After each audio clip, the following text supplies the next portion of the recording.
কারণ এতগুলো স্টারের সঙ্গে কাজ করার সুযোগ করতে, এটা তো ট্রাস্ট ইস্যুস একটা, আমরা একটা জায়গায় এবার শাকিব খানকে নিয়ে চাঞ্চল্যকর তথ্য দিলেন প্রিয়তমা খ্যাত ইধিকা পাল, যেটা শোনার পর সোশ্যাল মিডিয়ায় রীতিমতো শুরু হয়েছে তোলপাল। হঠাৎ কেনই বা এরকম মন্তব্য করলেন ইধিকা পাল, বিস্তারিত জানতে ভিডিওটি শেষ পর্যন্ত দেখুন।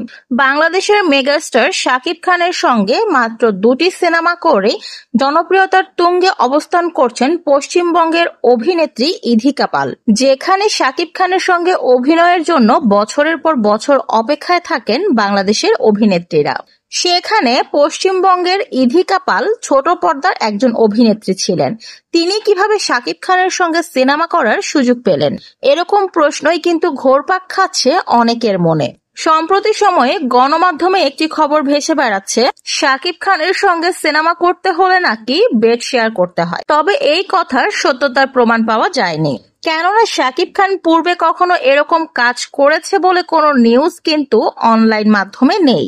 তাছাড়া শাকিব খানের ক্যারিয়ারের শুরু থেকে বর্তমান সময় পর্যন্ত যতজন অভিনেত্রী তার সঙ্গে কাজ করেছে, শাবনূর, পূর্ণিমা, এছাড়া যতজন অভিনেত্রী কাজ করেছে সবাই কিন্তু শাকিব খানের ভীষণ প্রশংসা করেছে।